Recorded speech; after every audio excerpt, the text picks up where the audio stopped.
Good morning student, class 12th subject physics, 4th unit second chapter. Topic हम लेकर चल रहे हैं AC circuit containing resistance only, यानी कि अगर हमारे पास किसी एक एसी सर्किट के अंदर रेजिस्टेंस का यूज किया जाएगा तब हमारे पास रिजल्टेंट क्या होना चाहिए।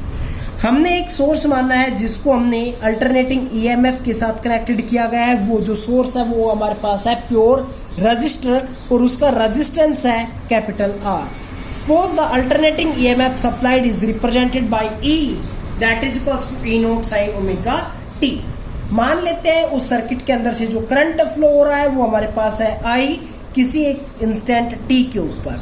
Then potential difference across R, potential difference किसके अक्रॉस आर के अक्रॉस क्या होता है V that is equals to I into R, और जो हमने पोटेंशियल डिफरेंस लगाया है उसी के इक्वल होगा। हमने पोटेंशियल डिफरेंस अप्लाइड क्या किया है E, then I R that is equals to E, और ई की जगह पर लिख सकते हैं E note sine omega t. Then I that is equals to E nought by R into sine omega t, ये हमारे पास टर्म हो गई। अब देखो ई नोट बाई आर, इसको मैं क्या लिख सकता हूँ V बाई आर है ये, यानी कि maximum value of potential divide by resistance, तो हम इसको लिख सकते हैं V by R. I that is equals to किस फॉर्म के अंदर हो गया V बाई आर, तो ये कैसे फॉर्म बन रही होगी मैक्सिमम करंट की, इसको हम लिख सकते हैं आई नोट से। Then I that is equals to I naught sine omega T. अगर हम इसको कंपेयर करते हैं आई नोट को E बाई आर से विद ओम्स लॉ की जो इक्वेशन है वहां से, the behaviour of resistance in DC and AC is same. एक हमने जो निकाला था, अगर हमारे पास कोई एक रेजिस्टेंस को बैटरी या सेल के साथ कनेक्टेड किया जाता है तो वहां पर हमारे पास क्या आया था V बाई आर के फॉर्म के अंदर करंट, और यहां पर हमारे पास हो गया E नोट बाई आर की फॉर्म के अंदर। R can reduce AC as well as DC equally effectively। जो रेजिस्टेंस होगा वो AC के अंदर भी उतना इफेक्टिवली रिड्यूस्ड करेगा जितना कि वो इफेक्टिवली DC के अंदर कर रहा है। फेजर डायग्राम जो है वो आपके पास इस सर्किट का क्या होगा, ये हमारे पास जैसा डायग्राम होता है इसको हम बोलते हैं फेजर डायग्राम। यहाँ पर मैंने एक सिंपल सर्किट का यूज किया जिसके अंदर रेजिस्टेंस को एक AC सोर्स के साथ कनेक्टेड किया गया है। ऐसा जो सिंबल यूज किया जाता है ये कहलाता है एसी सोर्स है। देखो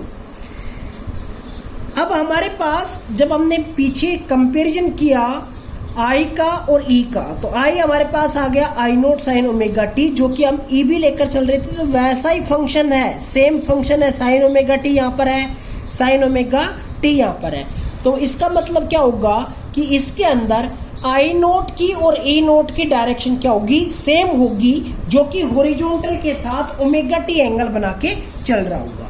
तो हमने किसी एक इंस्टेंट के ऊपर आई नोट को रिप्रेजेंटेशन यहाँ तक मैग्नीट्यूड लिया, ई नोट का मैग्नीट्यूड यहाँ पर लिया। आई नोट का मैग्नीट्यूड आपको ध्यान रखना है ए नोट के मैग्नीट्यूड से हमेशा कम लिया जाएगा, क्योंकि जो करंट की जो वैल्यू होती है वो पोटेंशियल से हमेशा क्या होती है, कम होती है। ठीक है, यहाँ पर मैंने इनके एम्पलीट्यूड्स रिप्रेजेंटेशन किए, जैसे कि मान लीजिए ये हमारे पास लाइन जो रिप्रेजेंटेशन हो गई आई नोट की, ये लाइन हो गई ई नोट की, तो यहाँ से लेकर यहाँ तक का जो एम्पलीट्यूड है मैंने इधर रिप्रेजेंटेशन किया उसको किया है आई के साथ, और इधर जो रिप्रेजेंटेशन किया है वो किया है ई के साथ। तो आई को क्या लिख सकता हूँ, आई नोट साइन ओमेगा टी, ई को क्या लिख सकता हूँ, ई नोट साइन ओमेगा टी। अगर हम किसी एक टाइम के ऊपर देखेंगे, मान लीजिए ओमेगा टी आपके पास कोई एक कांस्टेंट वैल्यू हो गई, तो उसके ऊपर आपके पास ई और आई की जो वैल्यू है उसका डिफरेंस यही होना चाहिए, जितना कि यहाँ पर डिफरेंस है उतना ही डिफरेंस कहाँ पर होना चाहिए, यहाँ पर। मान लीजिए ओमेगा टी की वैल्यू मैंने ये ले ली, तो इस ओमेगा टी की वैल्यू के ऊपर आई ये होगा और ई ये होगा, जो कि मैंने यहाँ से रिप्रेजेंटेशन करके लिया है। ये दोनों वैल्यू हमारे पास होंगी। ठीक है, तो अभी मैंने बताया आई की वैल्यू कम होगी विद रिस्पेक्ट टू ई, दोनों सेम फंक्शन थे, साइन के फंक्शन थे, इसलिए हम ओरिजिन से स्टार्ट करेंगे ऐसे कर्व, एक साइकिल कंप्लीट। तो जहां पर आई का एक साइकिल कंप्लीट होगा वहां पर ही ई का एक साइकिल कंप्लीट होगा। नेक्स्ट आप साइकिल के अंदर हमारे पास क्या होगा, ये दोनों अपोजिट डायरेक्शन के अंदर चलेंगे। तो ये हो गया phasor diagram of AC circuit containing resistance only.